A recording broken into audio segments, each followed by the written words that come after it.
Donald Trump അധികാരത്തിൽ വന്നതിന് ശേഷം ഇമ്പോർട്ട് താരിഫുമായി ബന്ധപ്പെട്ട ഒരുപാട് ഒച്ചപ്പാടുകളൊക്കെ നമ്മൾ കണ്ടതാണ്. അദ്ദേഹം മെക്സിക്കോ, കാനഡ, ചൈന തുടങ്ങിയ രാജ്യങ്ങൾക്കെതിരെ പരമാവധി ഇറക്കുമതി തീരുവ ചുമത്തുന്നതിന് വേണ്ടിയിട്ട് തീരുമാനിച്ചു. ആ സമയത്ത് അദ്ദേഹം ഇന്ത്യയെക്കുറിച്ച് പറഞ്ഞൊരു കാര്യം നമ്മളെല്ലാവരും കേട്ടതാണ്.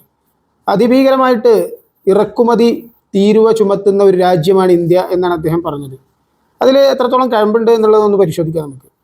ഏറ്റവും കൂടുതൽ ഇമ്പോർട്ട് താരിഫ് ചുമത്തുന്ന 3 ടോപ്പ് രാജ്യങ്ങളിൽ പെട്ട ഒരു രാജ്യമാണ് ഇന്ത്യ. ഏറ്റവും കൂടുതൽ നികുതി ചുമത്തുന്നത് സൗത്ത് കൊറിയയാണ്, 57%. രണ്ടാമത് തുർക്കി, അവർ 39.8%. മൂന്നാമത് ഇന്ത്യ 39%. അപ്പോൾ ഏകദേശം പിടുത്തം കിട്ടിയല്ലോ. ട്രംപ് പറഞ്ഞത് ശരി തന്നെയാണെന്നുള്ളത്. ഇനി മൊത്തത്തിലുള്ള നികുതിയുടെ കാര്യത്തിൽ നോക്കുകയാണെങ്കിൽ ഇന്ത്യ 2023 മുതൽ ചുമത്തുന്ന നികുതി എന്ന് പറയുന്നത് 17%. അഗ്രികൾച്ചറൽ പ്രൊഡക്ട്സിന് 39%, ഈ പറഞ്ഞ പോലെ തന്നെ. ഇനി അമേരിക്ക 2023 മുതൽ മോസ്റ്റ് ഫേവേർഡ് നേഷൻസിന് ചുമത്തുന്ന നികുതി എന്ന് പറയുന്നത് എല്ലാ പ്രൊഡക്റ്റും കൂടി ഉൾപ്പെടുത്തുമ്പോൾ അത് 3.3% അഗ്രികൾച്ചറൽ പ്രൊഡക്ട്സിന് 5% മാത്രമാണ്. അതുകൊണ്ടൊക്കെ തന്നെയാണ് ട്രംപ് പറയുന്നത് ഇന്ത്യ അതിഭീകരമായിട്ട് നികുതി ചുമത്തുന്ന, ഇമ്പോർട്ട് താരിഫ് ചുമത്തുന്ന ഒരു രാജ്യമാണെന്ന്. ഏറ്റവും കുറവ് നികുതി ചുമത്തുന്ന രാജ്യങ്ങൾ ഏതൊക്കെയാണെന്ന് നോക്കാം.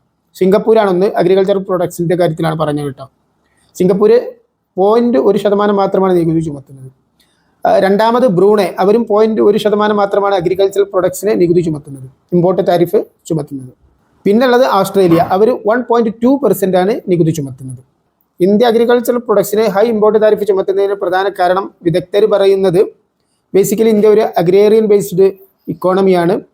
ഫാമേഴ്സിന് നമ്മൾ സബ്സിഡിയും മറ്റുമെല്ലാം എല്ലാ തരത്തിലുള്ള പ്രിഫറൻസുകളും കൊടുത്തിട്ട് പ്രൊഡക്ടിവിറ്റിയും ഇതെല്ലാം കൂട്ടാൻ വേണ്ടിയിട്ട് നമ്മൾ ശ്രമിക്കുന്ന ഒരു രാജ്യമാണ്.